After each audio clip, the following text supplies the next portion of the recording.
Welcome to Brooklane's Facebook Live event, Be Kind to Your Mind. I'm Kurt Miller, Director of Public Relations for Brooklane. Thank you for joining us. We're offering this event in recognition of May being Mental Health Awareness Month.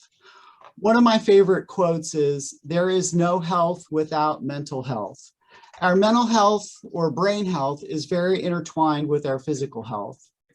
It's certainly no less important than any other type of illness that we may encounter. We're glad you're here to learn more. This month also includes National Hospital Week, which is coming to a close. It's the perfect time to recognize all of our 500 plus incredible employees in 4 different locations. This past year was a challenge with the pandemic, but the dedication and compassion of our employees allowed us to navigate it well.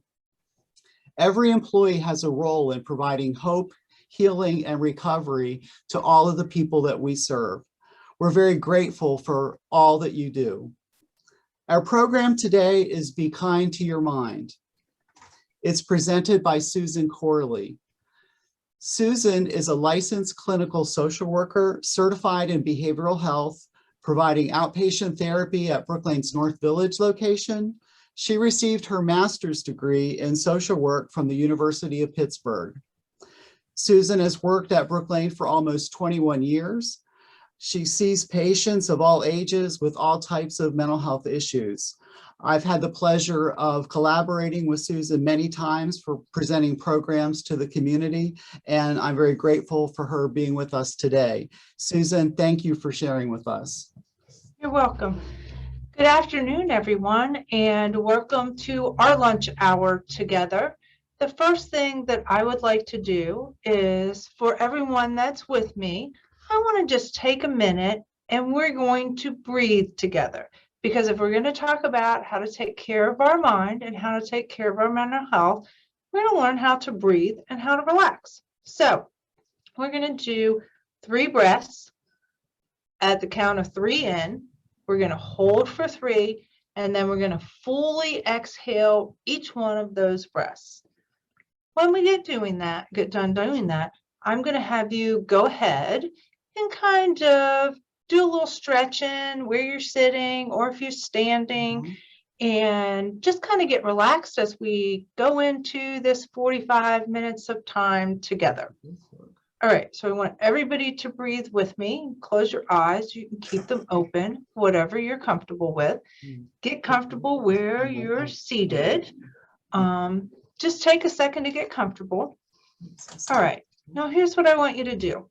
I want you to breathe in with me to the count of 3, and then I want you to hold it for 3, and then we're going to fully exhale out. These don't have to be big, exaggerated breaths. They can be very natural, very focused breaths. So here we go. The first one, count of 3 in. Ready? Breathe in. Great. Breathe out.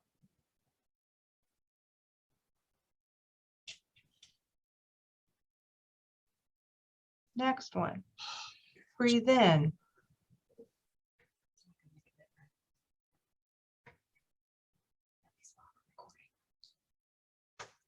Breathe out.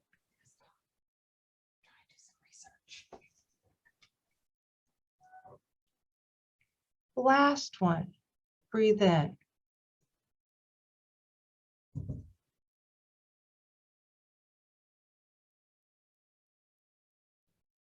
Breathe out.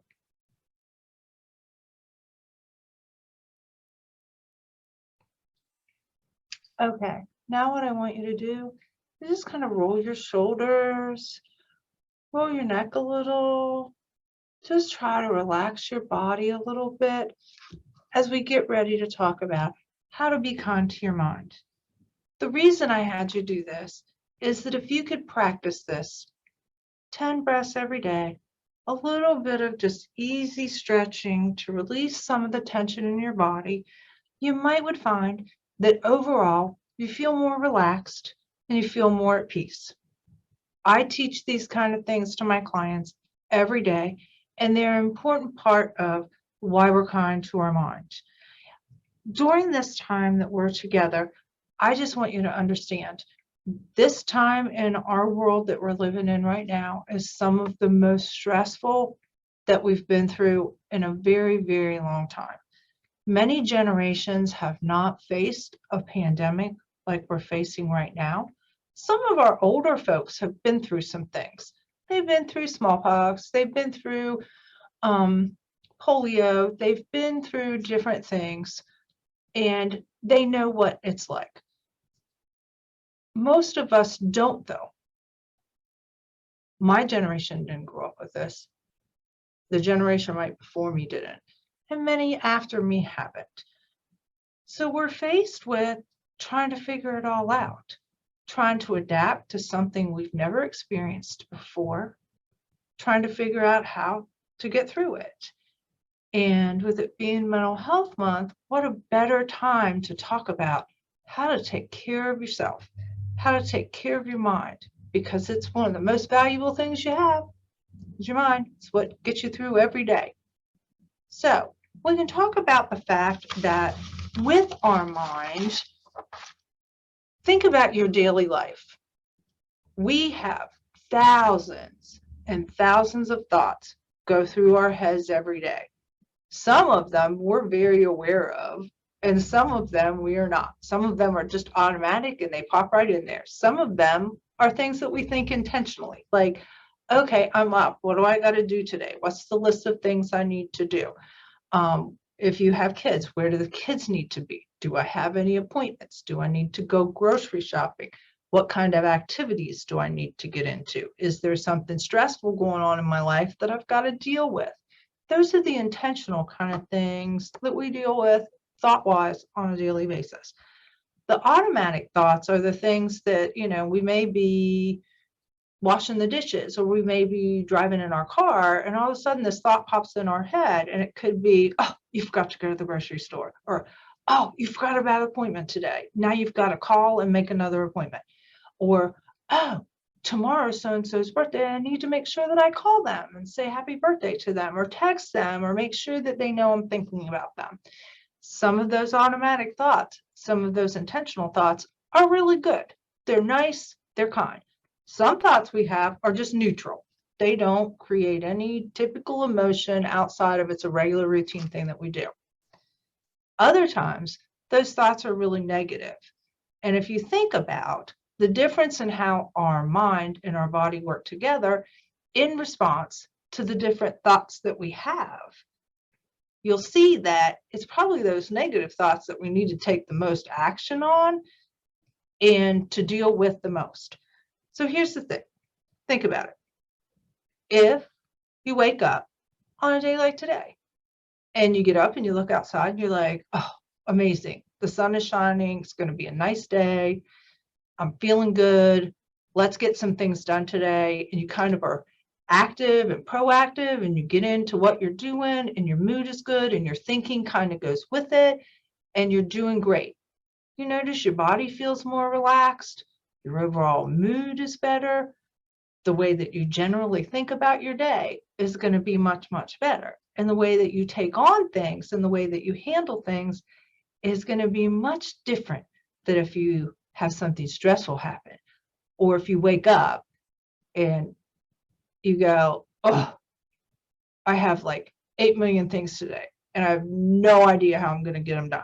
And then all of a sudden you feel the tension roll into your shoulders, and you feel it roll into your neck. And then sometimes things happen and we clench our jaws and we grit our teeth, and we crinkle our forehead. And then our thoughts just take this barrel roll into everything negative that they can think. And that just kind of spirals our day. And then we say, this is a terrible day. It's not going to get any better. Well, here's what I want to tell you. You can change that. And I'm going to encourage you, because right now in our world and our society, with everything that's going on, it's so much easier to let ourselves go right down into that spiral of negative thoughts and see a whole lot more negative in the world. If you turn on your TV, if you look at social media, if you look at the news online, if you're chatting with people, a lot of what people are feeling distress about or frustration about is all the things going on in the world. So there's a lot of negative out there right now to help take us to those negative places, which means then we aren't taking care of our mind and we aren't taking care of our body either. Most of the folks who will say, hey, that come see me, maybe they're feeling anxiety. They're also having other symptoms, or they're feeling depressed, or they're feeling angry, or they're feeling stressed out. They're having body symptoms too. Our mind and our body are completely connected with each other. You might have headaches. You might feel like pain in your jaws because you're clenching them all the time. You might have discomfort in your back and your neck and your shoulders. You might have stomach aches. You might have a disruptive intestinal system. You might just have pain in general. Then you might see your doctor. Your blood pressure might be up. Then again, you might have other health issues going on that deal with inflammation. So we look at our mind and taking care of ourselves, not just for our mind's sake, but also for the health of our body.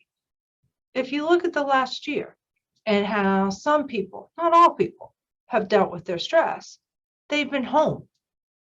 And so with the groceries that they've gotten, sometimes they're buying groceries that are more for comfort than they are for 100% whole nutrition and taking care of themselves.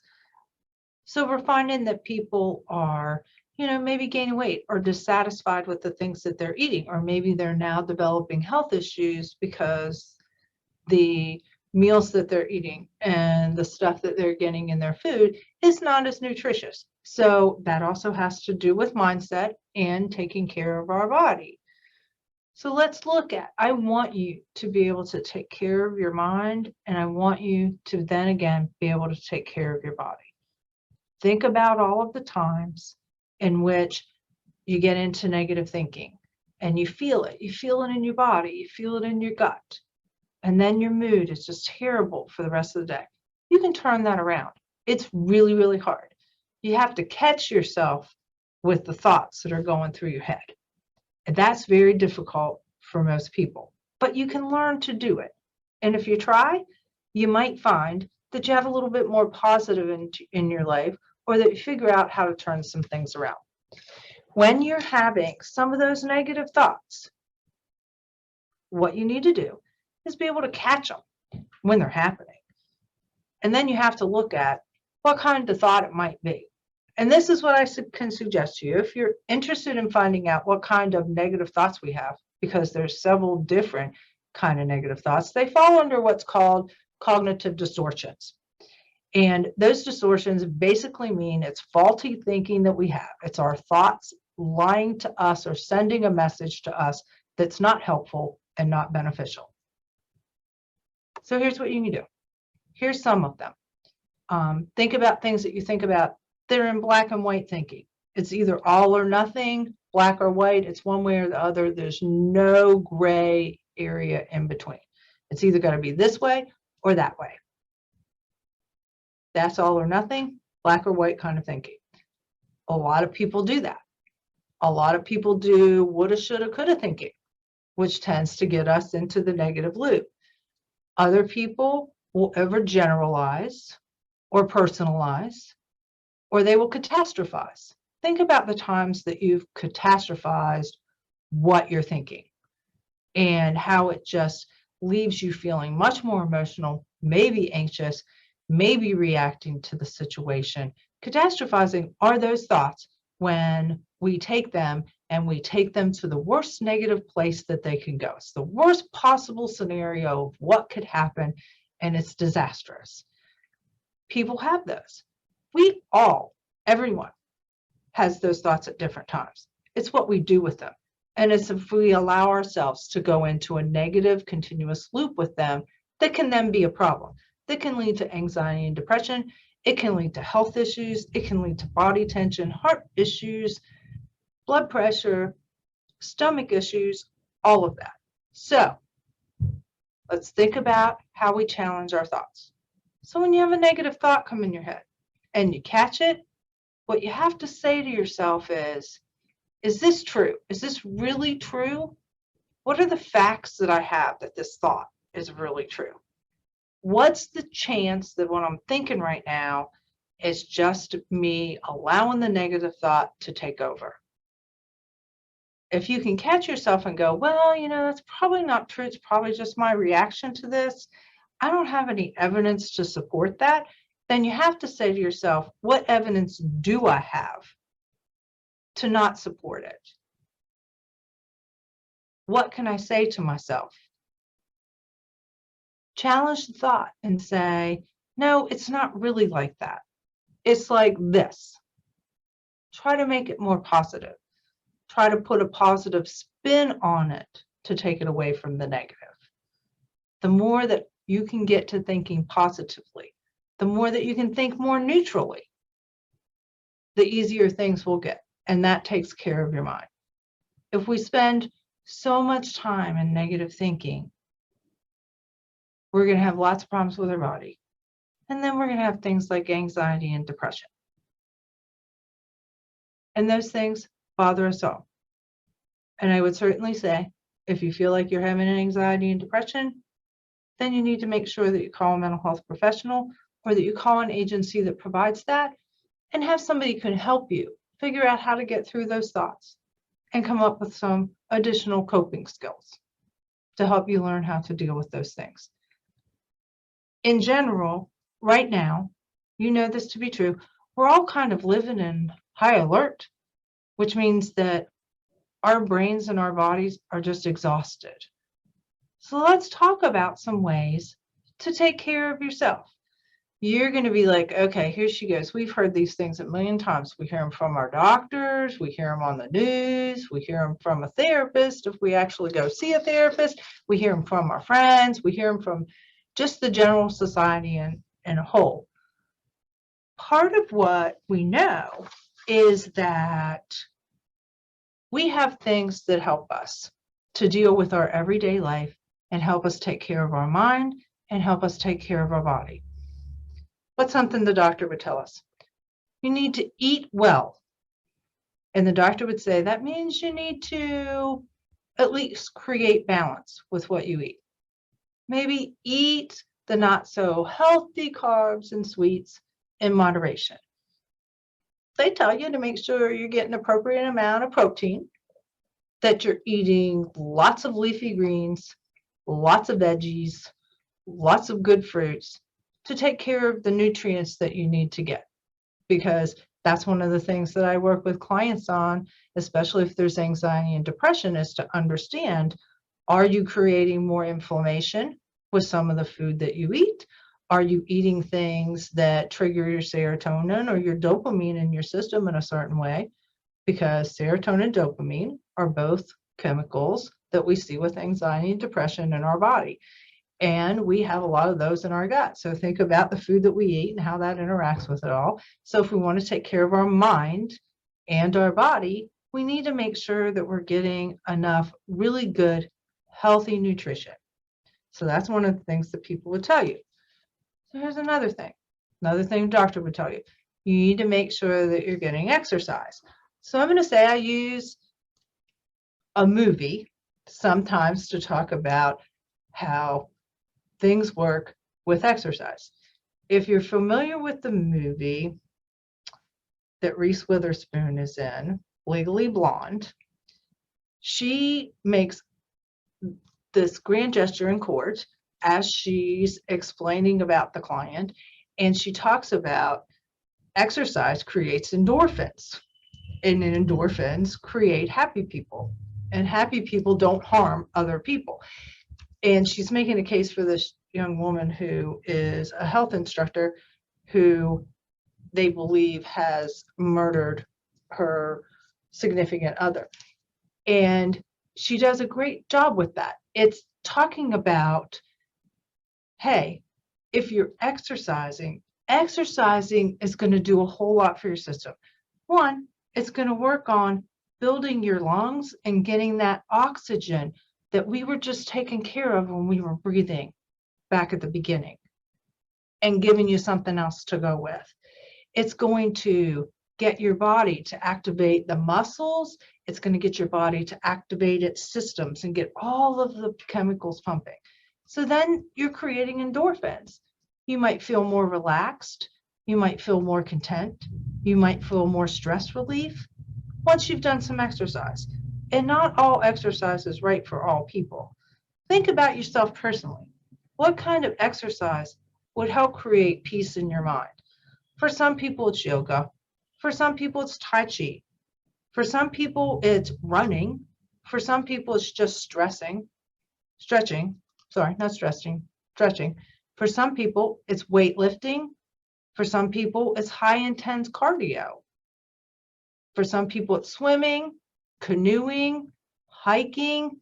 Think about the kind of exercise that would bring you peace and help decrease the stress in your life and help you take care of your mind. Because when we decrease our stress, when we create balance, that helps to take care of our mind and our body. So we've done exercise, we've done eating. The other things that you can do is to get out in the sunshine. Today's a beautiful day outside. You can see I have a window behind me. Beautiful sunshiny day, nice temperatures, not terribly hot. It's known if you can get out there and get you 15 to 20 minutes of regular natural vitamin D from the sun, vitamin D does help us to improve our mood and be able to deal with stress. The sun has plenty of it. So if there's a way to get out, even to just sit in the sun and read a book and just take 15 minutes to yourself, you're going to help take care of your mind. You're going to help take care of your body. Think about other things you can do to take care of your mind. For a lot of people, they work, or they take care of their families, or they deal with all kinds of things. So you need to try to find some balance in your life between the things that you need to do and taking care of yourself. Balance is very important. So look at the things that you can do to take care of your mind and yourself. We've talked about exercise, nutrition, getting out in the sunshine. Maybe you learn to eat mindfully. Maybe you learn to do other things mindfully. And when I talk about mindfulness, mindfulness is a huge skill to take care of yourself and your mind. Mindfulness is literally taking advantage of appreciating being in the moment that you're in, not the past, not the future, not the things you have to worry about, not the things you have to think about, but just taking that minute to take a look around you and appreciate the moment that you're in. It's paying attention to what you see. It's paying attention to what you hear. It's paying attention to how you feel and what you're thinking right in that moment. Not the extra moments coming up, just that moment. It's taking the chance to just appreciate the moment that you're in. And I encourage all my clients to learn mindfulness skills, because if you can learn to appreciate, to just breathe and understand the moment that you're in, that it's this moment. I need to appreciate this moment because this moment isn't going to happen again. I don't get it back. I need to focus on right here, right now, not yesterday, not the day before, right now, not today, not later today, not tomorrow, right this moment. That's mindfulness. I'm going to encourage you to try to do that. Even if you take 1 or 2 minutes out of your day, in the morning, in the evening, even in the afternoon, to just kind of stop, take a couple of breaths, pay attention to what's going on in the moment around you. The other thing you can do to take care of your mind and your body is do what's called a mindful walk, a meditative walk. You go out, you walk for like 15 minutes, you listen to the sound of the birds, you take notice to if the air is blowing, you take notice to any smells around you, you take notice to if you hear cars, if you hear people, if you hear animals.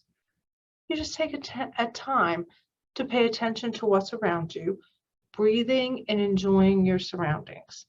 That's being mindful. That's taking care of your mind. Maybe you like to read. If you like to read, try to take 10, 15 minutes every day. just for yourself, to sit down and read something that you enjoy reading. Could be a comic book, could be a regular book, could be a magazine, could be a blog that you really enjoy reading. Take that time to read for yourself.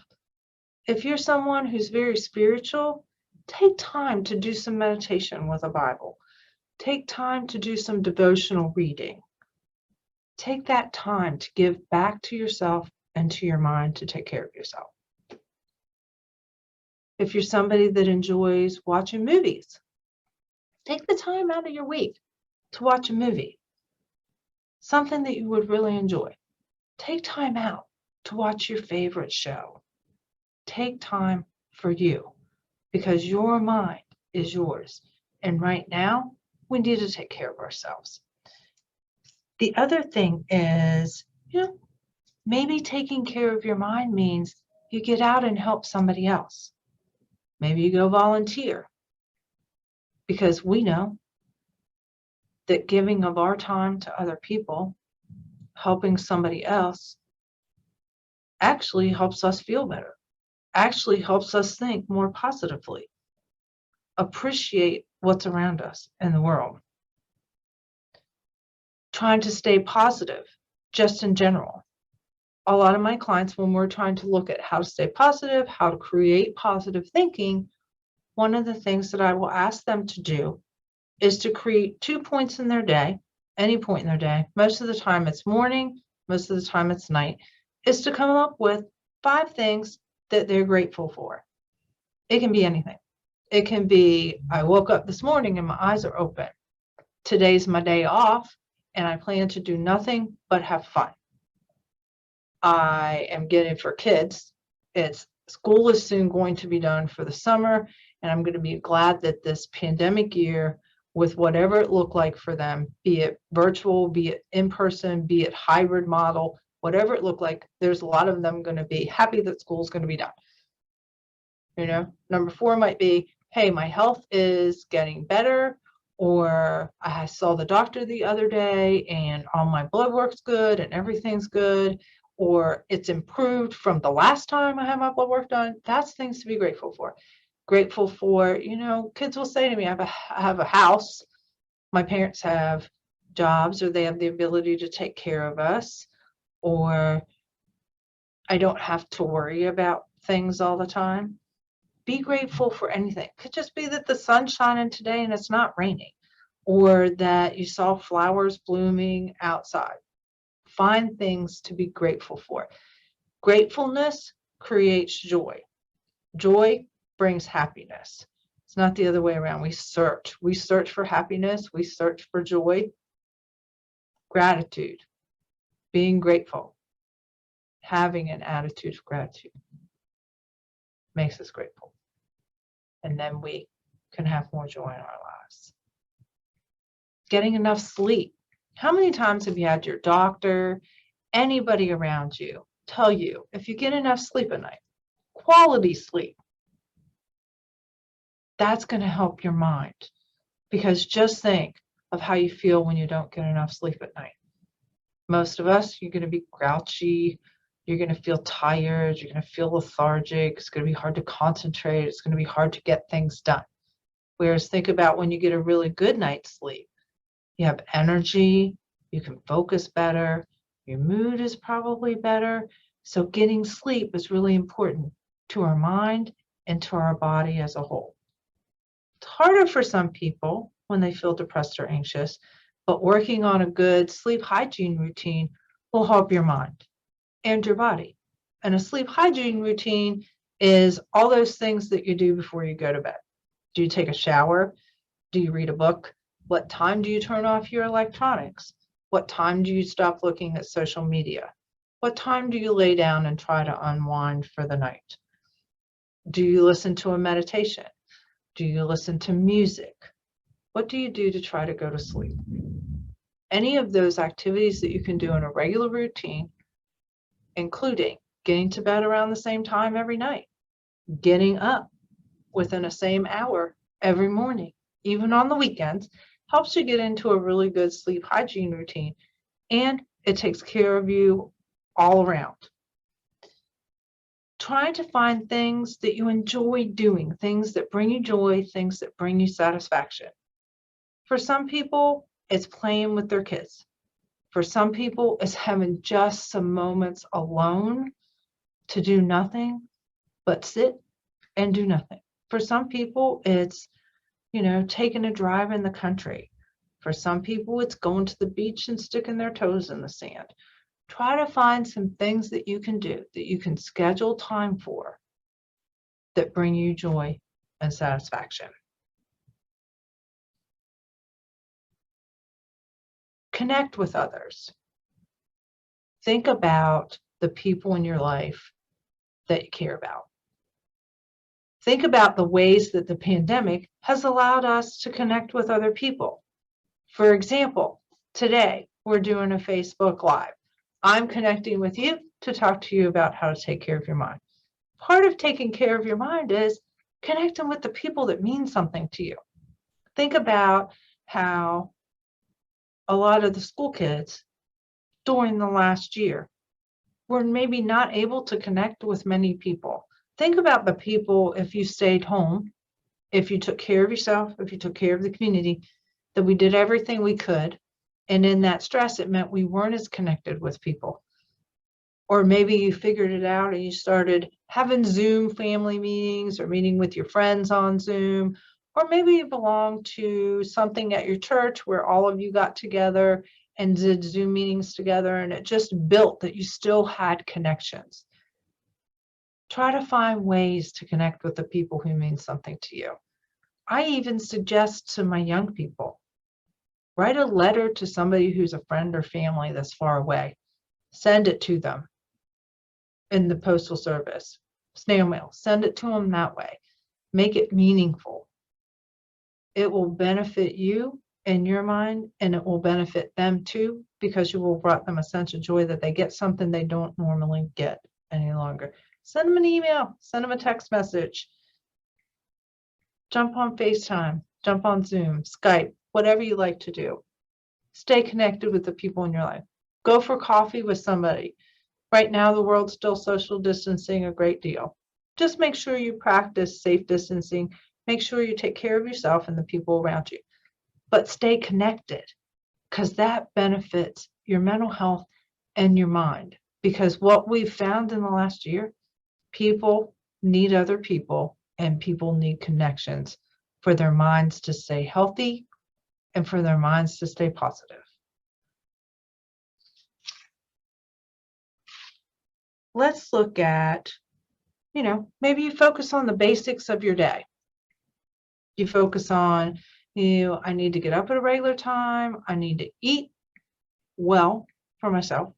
I need to make sure that I feel good about taking care of the people around me, or taking care of myself if I'm single.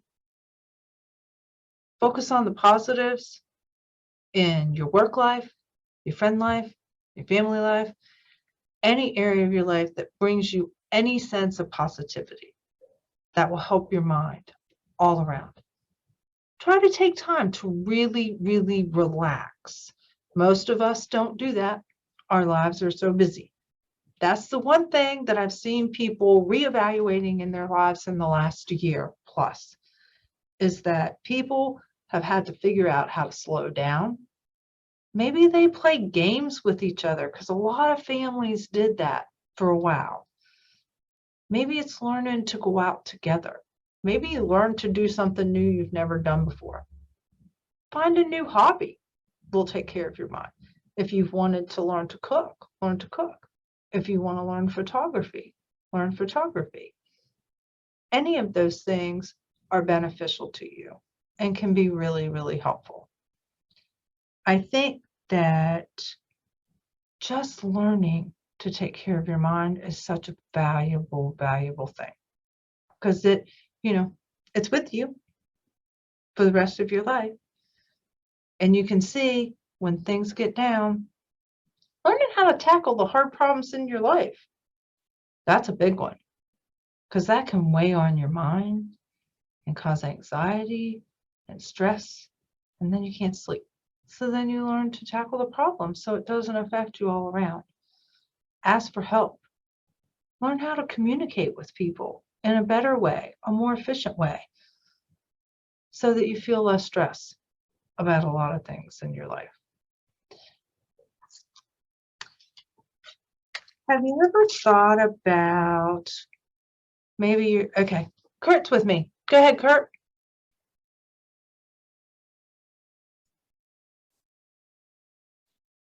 Hey there. Hey. I have a quick question for you. In terms of what you were saying before about kind of the basics of breathing, eating, doing small things to take care of yourself, it sounds a lot to me like these are all things that would add up in a major way to be little things, but be very important things. Yes, because if we do those things every day, we're going to find that we feel better mentally and we feel better physically. And that's going to make a huge difference for a lot of people, not just short term, but long term. So it really can kind of change the whole outlook that somebody might have or experience in lots of different ways. Yes, exactly. Exactly. Thank you. You're welcome. I guess I wanted to, do you have any other questions? Not currently. Okay. All right. I'm going to go ahead and continue. I want to share with you something that I found, something that really kind of struck a chord with me when I was talking to you about attitude, the attitude that you take, the way that you look at things, and how that can impact life. This is by Charles Swindoll, and it's called Attitude. The longer I live, the more I realize the impact of attitude on life. Attitude, to me, is more important sometimes than facts. It is more important than the past, the education, the money, circumstances, failures, successes, what other people think or say or do. It is more important than appearance, giftedness, or skill. It will make or break a company, a church, a home, relationships. The remarkable thing is we have a choice every day regarding the attitude we will embrace for the day. We cannot change the inevitable. The only thing we can do is play on the one thing that we have, and that's our attitude. I am convinced that life is 10% what happens to me and 90% how I react to it. And so it is with you. You are in charge of your attitudes. I do like that because it talks a lot about if we take care of our mind and we take care of how we think about things and how we approach things, it can make our life different in a major way. I would encourage you to ask questions if you have them. I have some resources for people if you'd like to go learn more about how to take care of your mental health. There's a site, it's called Mental Health America. On that site, they offer information about different diagnoses. They offer information about how to stay well, how to take care of your mind, how to be healthy. And a lot of the different things that I gave you are all things that are on that site. I really want for everyone to feel like they can go out and take care of their mind. You need to accept yourself for who you are. And you need to be able to grasp what's around you, to be patient. Sometimes our minds get bogged down by all the things that we have to do in a day. And sometimes we can be positive about that, and sometimes not so much. If you find yourself getting bogged down with all those things you've got to do, start prioritizing the tasks that you have to do. Find ways to get yourself in a routine or a schedule that helps your mind be able to manage that more. If you find your mind getting overwhelmed, I'm going to tell you to take a step away for a moment from what you're doing. Breathe. try to think something positive. Try to say to yourself, you've got this. You're going to be good. We're going to figure this out. We're going to breathe and calm down, and we're going to learn how to deal with this better. And we're going to think, what do I need to do? How do I problem solve through whatever is bothering me, bogging my mind down right now? What do I need to do different than I'm doing right now? And you can do that in a minute or two. Our brains work that quickly if you just slow down and you breathe. Go ahead, Kurt. I just wanted to say thank you so much for sharing with us today and taking the time out. This has just been fantastic, I think, in terms of information that's helpful and very good for people to have in many practical ways in terms of how we can work to take much better care of our minds and our own health. All right, thank you. I've appreciated being here. I hope that people have found this helpful. And I wish you a happy Friday, a beautiful Friday, and a wonderful weekend. Take care, Susan. Thank you. Thanks for joining us today, everyone.